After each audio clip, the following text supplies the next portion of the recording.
This lesson in pre-cal is about the exponential functions that have a base of e and applications that involve that. The natural base is what that is called.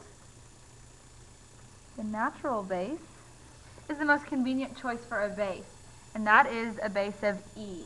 Yesterday we talked about where a was the base, that was any number. E is a special number that we're going to use, and e is approximately 2.718281828, and on and on and on. If you didn't trust that, I'm sure that you could put that into your calculator.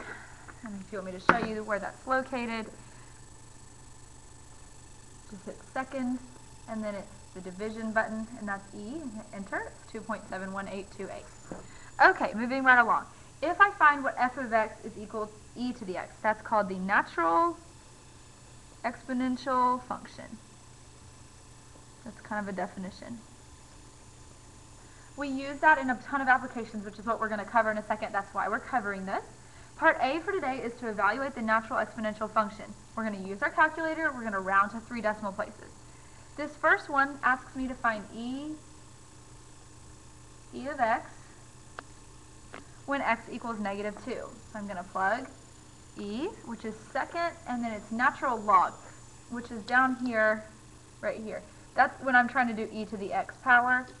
The other one would be the division when I'm just trying to do e. For some reason that's a little bit out of focus. I can't seem to get it to get any clearer, so sorry about that. Okay, if I do e to the -2 power in my calculator, like so, my answer is 0.135. That's really all there is to that. Let's do e to the -1.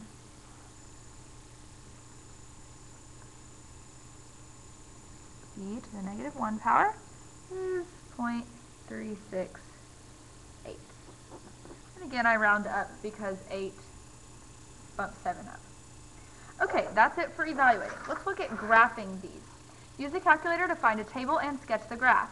If I'm trying to graph the function 2e to the 0.24x, I'm going to start by getting a table. I'm going to put that into my calculator, go to y equals, clear out anything that might be in there, 2e to the 0.24x. And I'm going to get my table. Let me reset my table set. There we go, so I can go by ones. And I'm going to get some x and y values. At -2, I have 1.238. At -1, 1.573. At 0, 2. At 1, 2.5425. And at 2, 3.232. In general, we've been going to 3 decimal places, so let's just continue to do that. Then, if I want to look at the graph, right here, I'm going to go to graph, and I'm going to make a sketch of what happens there. Notice that it looks very much like the original exponential function. It does go through the point 0, 2, which makes sense because e to the 0 would be 1 times 2 is 2. So when I sketch that, I just need to be sure that it crosses through that point. And in general, it looks the way that the one in my calculator does. That's example 3. Let's look at example 4.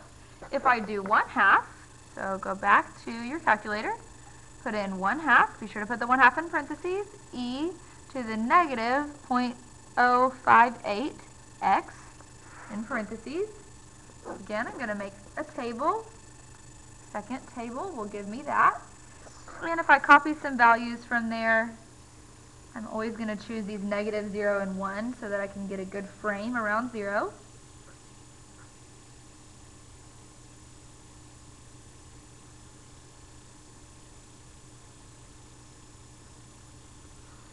And those are the values from my graph, from my table. If I look in my calculator at the graph, let's go to graph here.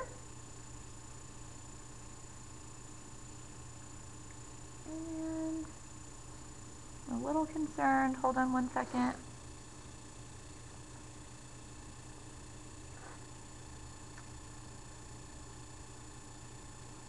I should see that my graph is going through the point 0, 0.5. And if I zoom in quite a bit, it's like this.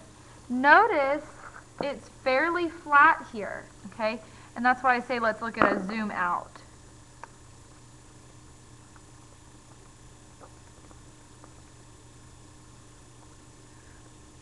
so that becomes a little bit more clear. But you will notice it is much flatter here than some previous ones we've seen. So that's a sketch of that graph. On to the back side of the notes, some applications. So when would I actually use this? One major place is in the compound interest formula. So after T years, a balance A of an account with principal P and annual interest rate R has to be a decimal, is given by the following for N compoundings per year.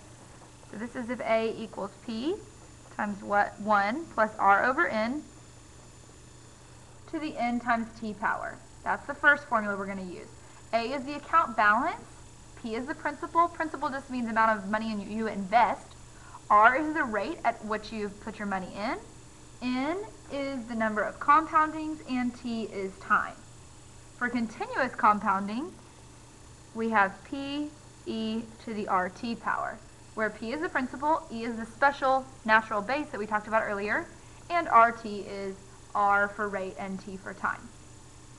These two formulas will tell us a lot about how we can find our interest rate. And when we get some numbers, you'll see which one is the better one, okay? Compounding so often per year or continuous compounding. And this is really true information about account balances. Most banks compound monthly, but you could go on your bank's account and make sure that that's what happens. You'll see the big difference here in these two and see why you might want, especially if you're investing a lot of money, to get the most frequent compounding possible. Let's look at example 5. A total of $12,000 is invested at an annual interest rate of 9%. Find the balance after 5 years if it is compounded A, quarterly, or B, continuously. Let's start with part A. In both problems, our principal, or our amount that we put in, is $12,000. Our R rate is 0.09. Remember, I make my percent a decimal.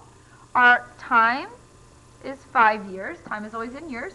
And I'm going to plug that into my formula. So A equals 12,000 times 1 plus 0.09 over the number of times per year. If it's quarterly, would be 4 times per year. And let's just go through real quickly. Quarterly would be 4, monthly would be 12, weekly would be 52, and daily would be 365. And you know all those numbers, or you could look them up if you didn't. Raised to the 4 times 5 power. And then we're going to put that straight into our calculator and get an amount for our account balance. So let's go to our main screen, clear out if you have anything, and plug in 12,000 times 1 plus, and then in parentheses I'm going to put this fraction, 0.09 divided by 4, close parentheses again to close off this area here, and raise all of that to the 4 times 5 power, and hit enter. The amount of money that I will have in my account as a result of leaving this money there at 9% for 5 years is $18,726.11. So essentially I've made $6,700 off of this account just by leaving it in the bank. Let's see what happens if I compound continuously. This time we're going to use this second PERT formula. So I'm going to plug in the 12,000. I'm going to leave the E, that's a part of the formula. The rate is 0.09 times the time, which is 5. And if I plug that into my calculator, 0.09 times 5, and hit enter, in this case I would make, in the same amount of time, $18,819.75. Notice I make almost $100 more if it's compounded continuously over 5 years' time versus compounded quarterly over 5 years' time. The more often you compound, the more money that you will make. Let's look at one more example. This one involves Q, which represents a mass of radium. Radium is an element that you learned about in science class, whose half-life is 1,620 years. The quantity of radium present after T years is given by Q equals 16 times 1/2 to the T over 1,620.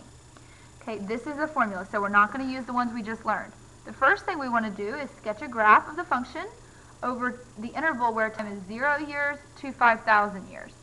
So what we're going to do is we're going to go to y equals in our calculator, clear out whatever's there, put this formula in.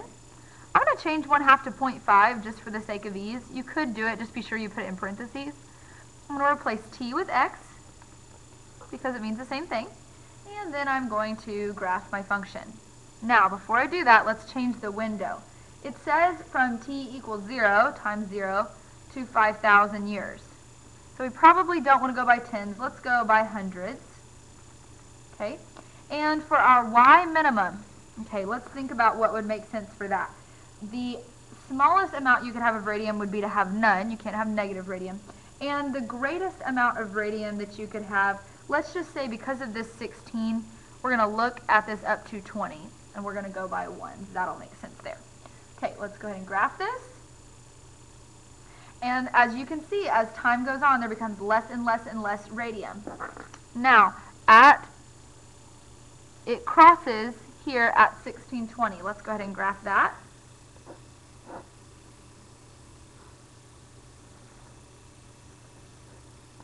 And that's because of this number here. So there's a graph. Determine the initial quantity. Okay, how much radium there was to begin with in this mass.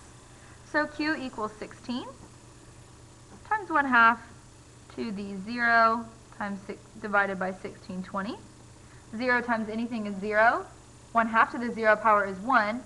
So there was originally 16 grams of radium in this mass, okay? Which is why our starting point here is 16. At times 0, that started at 16. Finally, determine the quantity present after 1,000 years. So Q equals 16 times 1/2 to the 1,000 over 1620. If I use my calculator to plug that in, be sure to put that amount in parentheses and hit enter. There is about 10.43 grams. And that was it for today's lesson. The assignment is A3. It's page 226. You're going to do 28 to 32 even, 40 to 44 even, 61, 62, 66, and 67. And each part of the homework is similar to one of the parts of the notes. If you have questions, be sure to let me know.